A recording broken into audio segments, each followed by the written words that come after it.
listening to a download from the outdoorstation.co.uk. Number 319.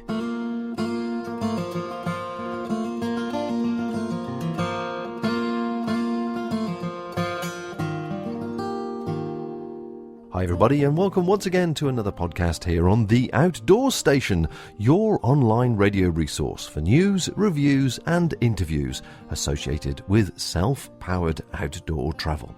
And as I record this, it is the beginning of April 2011, and spring has definitely sprung.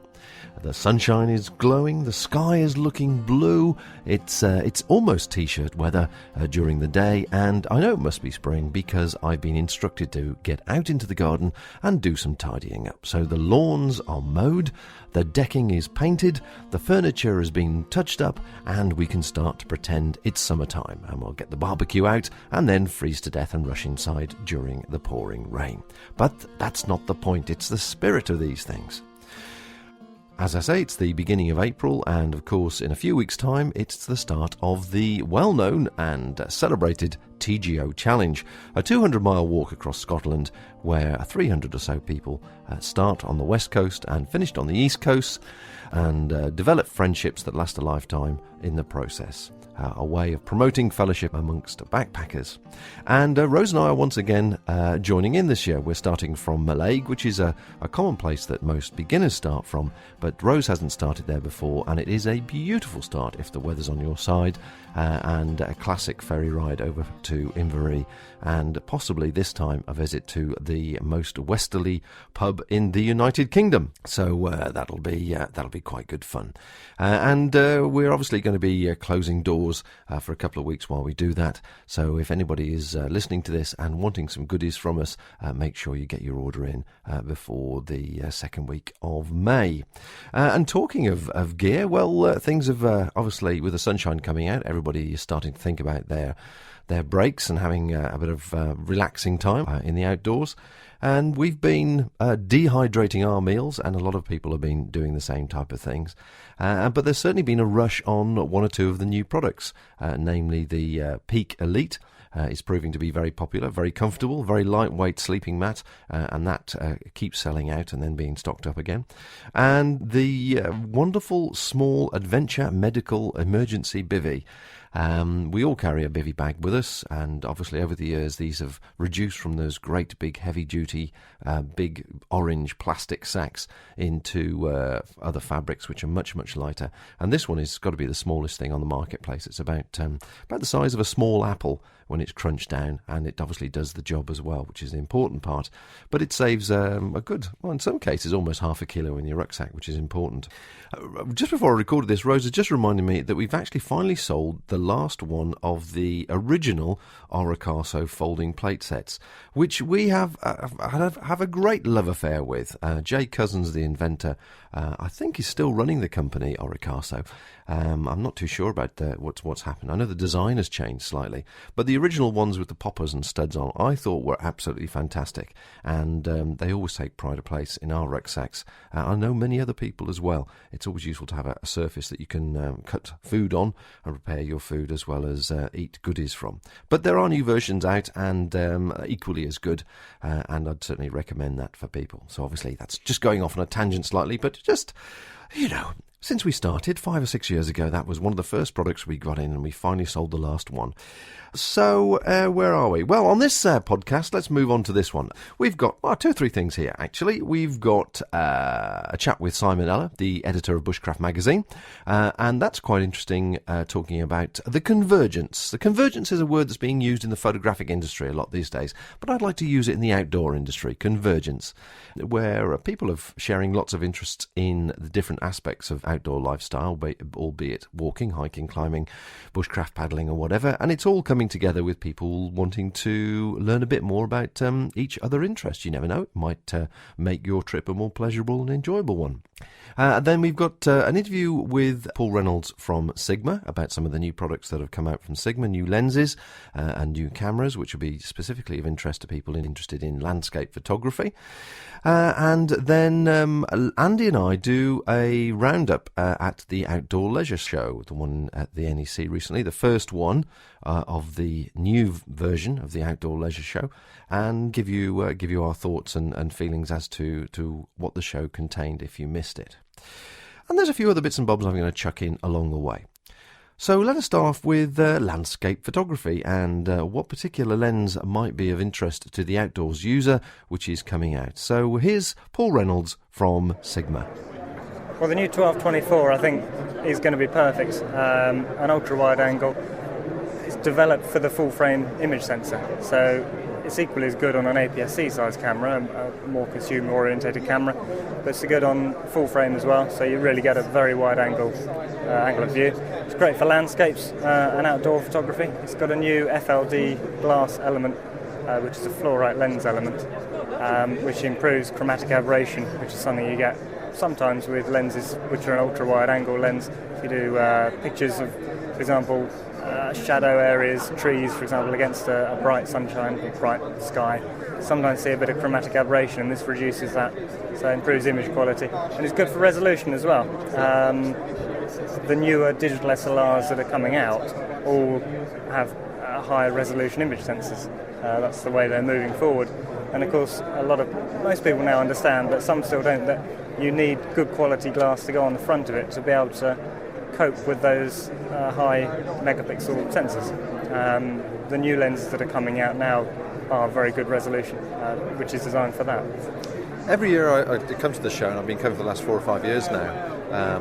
There's a new revolution in quality, and obviously, as you say, the sensors are pushing up the lens quality is matching the sensors, and vice versa.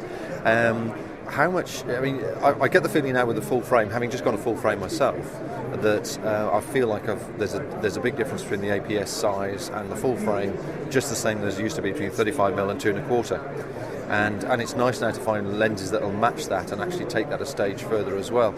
How far ahead do you guys work as regards lens development and the techniques and the skills that go into the manufacturing of the lens themselves? That's a very good question, and one I'm probably going to struggle with to answer, because all the development and the production is based in Japan. So we're not particularly privy to how far in advance lens development goes on. At a guess, it's going to be a year or a couple of years maybe. They're looking at products, looking at competition, seeing what's out there, and designing new lenses. So Sigma are known for coming up with lenses which perhaps fill a niche. Lens 50 to 150, for example, which is an APS-C size equivalent of the very popular 70 to 200 2.8. No one else does one of those. It's quite unique to Sigma. So it's looking for gaps in the market. As far as how far in advance the Japanese corporation, Sigma Corporation, do develop, I don't know. I can't answer that really.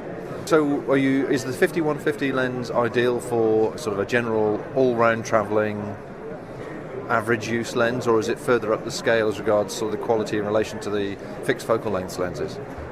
The latter, yeah. It's further up the quality. It's a 2.8, so it's a very fast lens. Is it 2.8 all the way through? 2.8 all the way through. Right. Just like the popular 70 to 200 2.8 would be. It's not the smallest lens in the world. It's reasonably big, so it's probably not the perfect lens for travel. It incorporates an optical stabilizer, and we do, for example, an 18 to 250, which is very popular, and that's much more compact. It's a slightly slower aperture, obviously, to get the size, but that's perfect for travel. It encompasses your wide angle, your medium telephoto, close focusing, and long telephoto, doing landscapes, for example, if you want to zoom in close and pick up detail in a scene. That's got a built-in stabilizer, which gives you about a 4-stop leeway, which you wouldn't have otherwise, and high-speed motor as well. So the built-in stabilizers, are they built around the gyroscopic system, or is there some other clever electronics going on there? It's built around electromagnetics. Right. So when the lens hasn't got any power going through it, the optical stabilization system, not that I'm suggesting anyone should shake their lens, because you shouldn't, but if you were to, you would hear the optical system shake a little bit, because there's no electromagnetics holding it in place. As soon as you power the camera up, the electricity goes through into the camera, into the optical block, and the stabiliser kicks in. That's when you press the shutter button halfway and it clicks into place.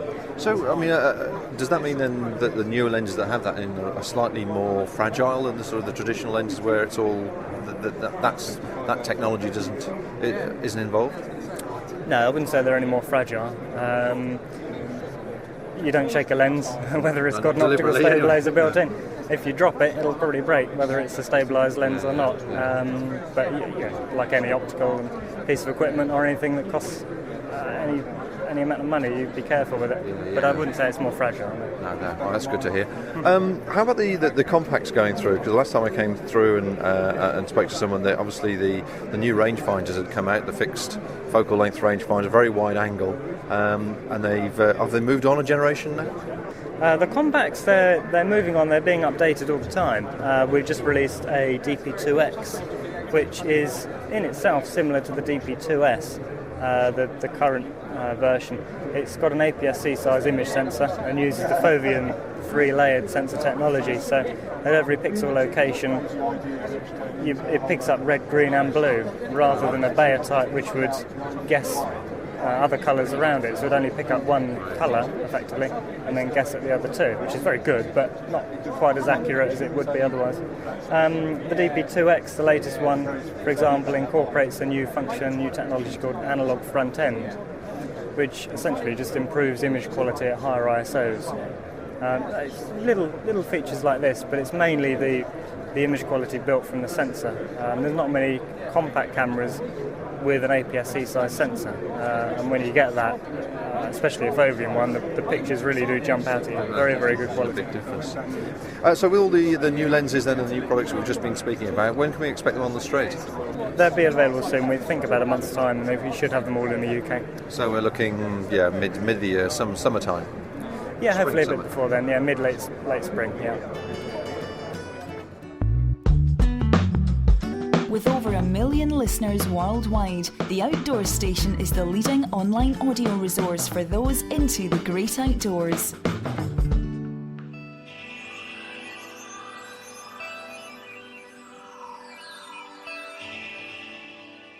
I wonder if 2011 will be the year that new media really takes off. Now, you could argue that it's already taken off with blogs and the website and videos and podcasts and so on. But really, we are perhaps up until the last 12 months, we are tied to sitting at our desk with a laptop or a computer of some nature to read and access this information. Now, I'm told Andy, who's been down in London recently, and a few other of my family contacts who commute every day, tell me that iPads are the future, and they get onto the train each morning and evening, and everybody is there plugged into their iPads, either reading the news or watching some entertainment they've downloaded from YouTube or wherever, and that's how people are absorbing information. Which is interesting, as this ties in very accurately with information that's been released recently from ABC, the Audit Bureau of Circulations. And OCC Magazine, the trade magazine, writes it up as follows. Britain's two leading outdoor magazines, Trail and Country Walking, have published circulation data for 2010 that shows that both being hit hard by falling sales. Figures provided by the industry body, the Audit Bureau of Circulations, showed that market leader Country Walking sold a monthly average of 39,519 copies during 2010, and this represents a fall of 8% on year. Trail magazine, meanwhile, suffered an even steeper decline of 13%, with sales down from 40,000 in 2009 to a monthly average of 35,395 last year. Of the two publications, the figure for Trail is the more serious, and not solely because the magazine lost more copies. With a smaller percentage of its copy sales, 40% compared to Country Walking's 49%, achieved through annual subscription. Trail magazine will be more vulnerable to peaks and troughs in news trade sales. Publishers Bauer will also be concerned about what effect the reduced circulation will have on Trail's current domination of the outdoor pursuits advertising sector. Of the 6 leading outdoor publications regularly audited by OCC Outdoor, Trail accounts for 27% of all ad paging and an estimated 40% of all revenue to do with advertising in the outdoors world, which is quite interesting. Now, if you remember those figures I mentioned, that's monthly sales, country walking 39,519, and trail at 40,674. The podcast download figures for the Outdoor Station is 84,000. So we actually have 3 times the amount of downloads on a monthly basis than they do sell copies of the magazine. So I wonder, does this mean that new media is actually coming of age, and we're going to start to see a bit more of a convergence? There's that word again. Convergence of all this media coming out in a one particular place that you can enjoy it. Now, with that in mind, we're actually putting some investment into the Outdoor Station website. We're going to improve it. It's pretty poor at the moment. It's very, very basic because that's all I can manage to do with everything else that I'm doing. But we've got somebody looking at that at the moment, and we hope to be launching that possibly in about a month or so's time, where we have a variety of material on there.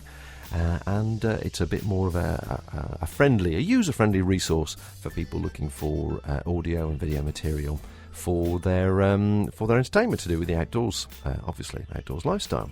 And with that in mind, Rose and I have been working on how we can actually produce some more video work with some of the trips they're doing on the TGO. We're using that as a bit of an experiment to see if we can actually take a certain amount of equipment with us that doesn't destroy the enjoyment of the walk, but it allows us to share some experiences, some of the views, and perhaps see some of the equipment working in various conditions to give you an idea of what may or may not be appropriate to you and your needs as you're looking for items, and obviously hopefully prove to be a bit of entertainment as well. There's a fine line between the technicalities of producing something which is produced, shall we say, to the level I'd like to do, the same as the audio to a broadcast level, and the practicalities of actually having to carry it for 2 weeks. And of course, you're talking about chargers and batteries and leads and connectors and microphones and all sorts of things. And it starts to get, there's more equipment in one rucksack than actually the equipment you need to eat, sleep and survive.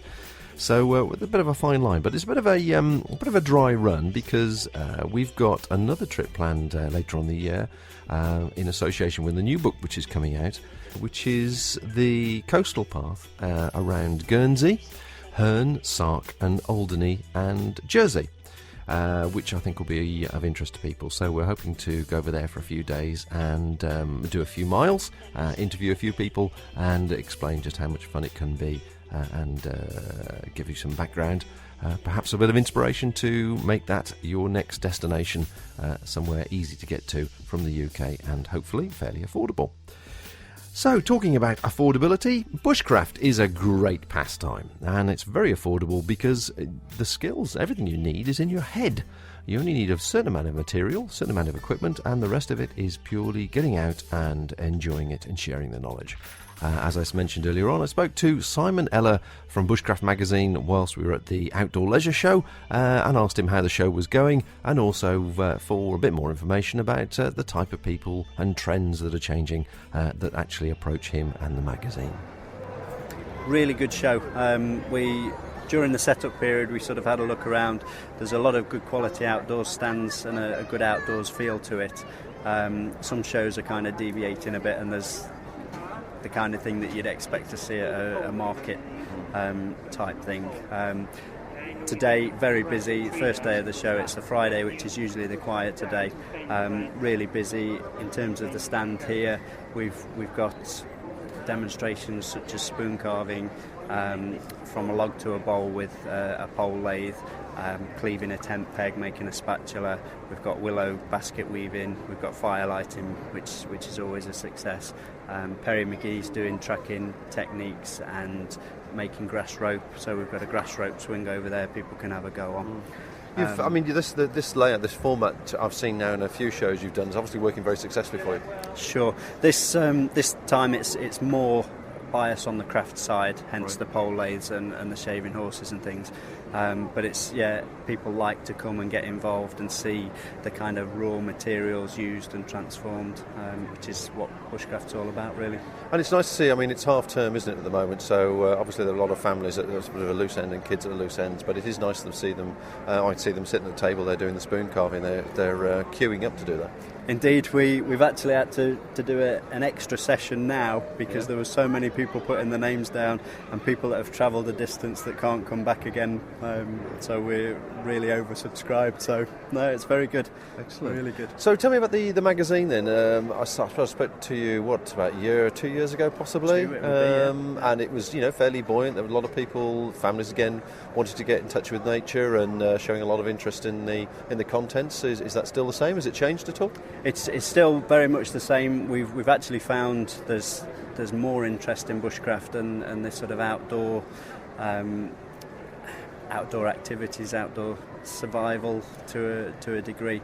The magazine itself, we're in W.H. Smith's and stores like Black's, Cotswolds Outdoors, Field and Trek, and then retailers such as Springfield's, Ronnie Sunshine's, Nordic Outdoors, so it's widely available.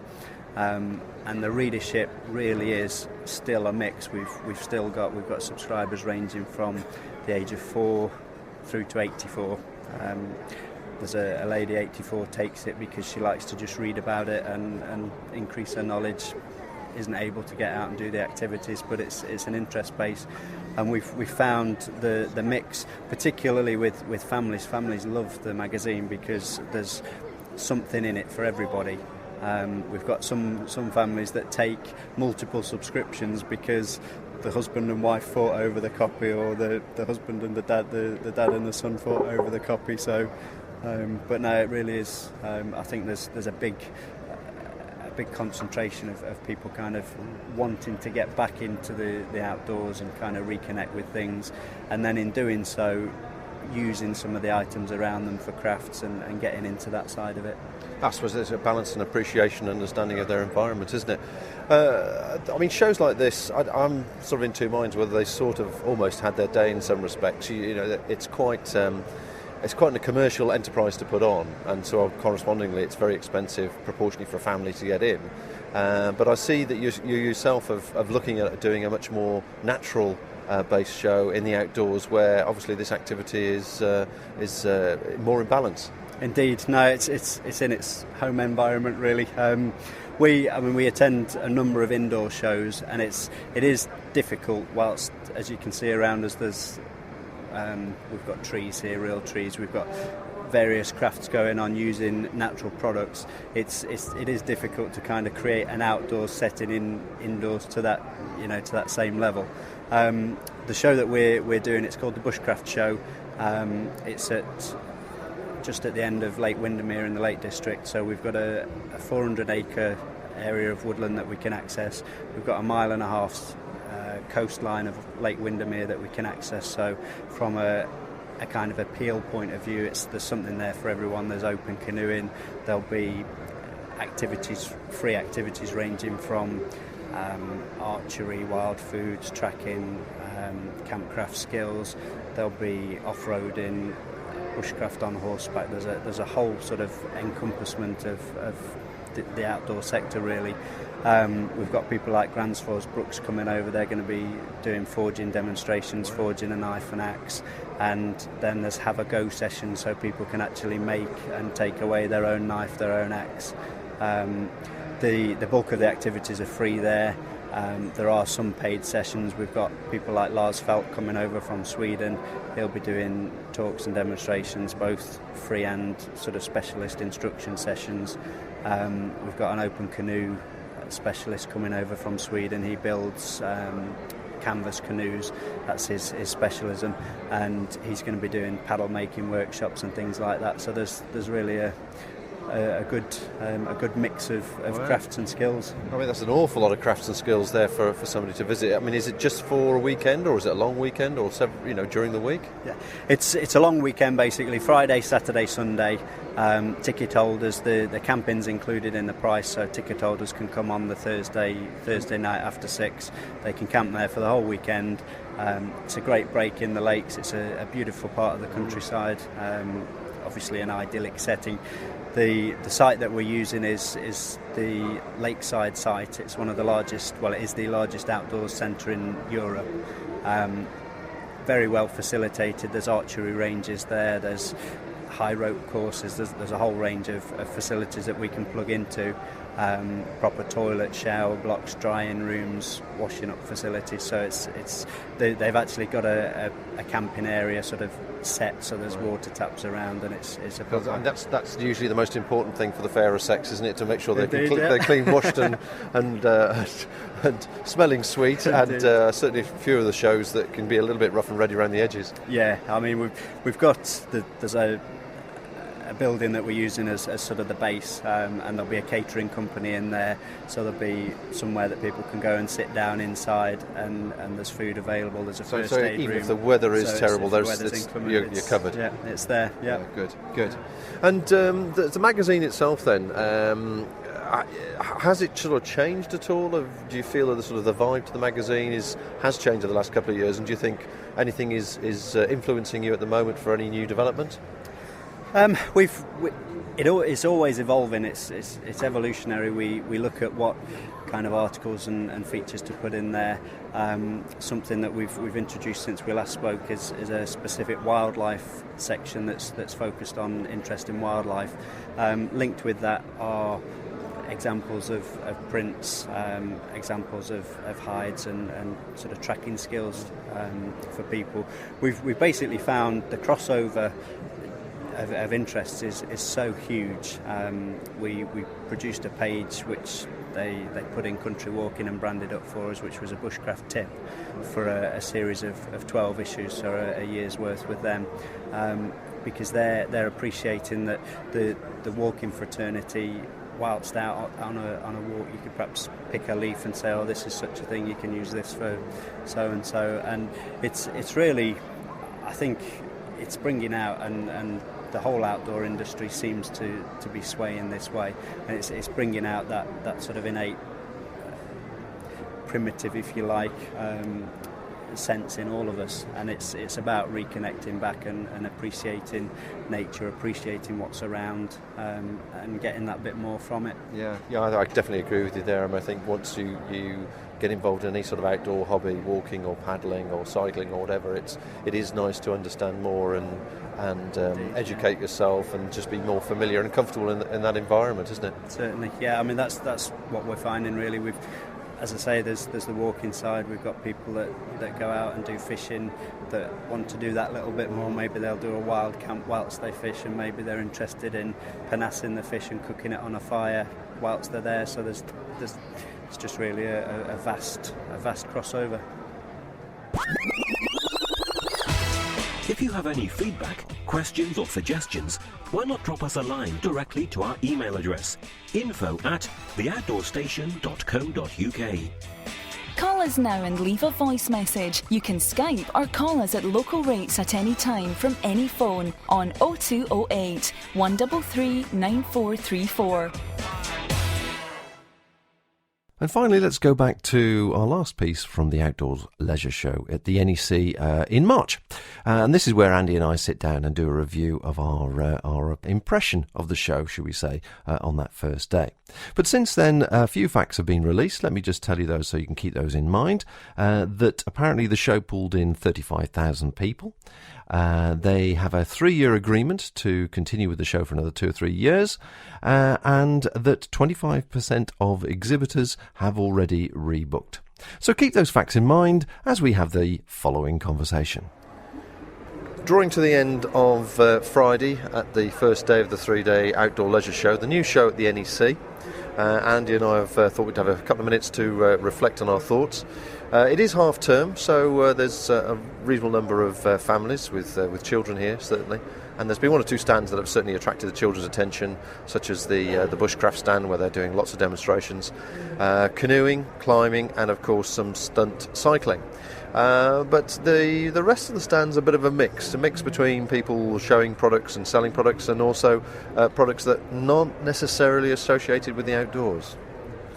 That's true. I mean, it's a small show, and I guess this isn't the same show that we've traditionally visited here, and that's moved out to London. So I guess this is a new stab at something different by the organisers.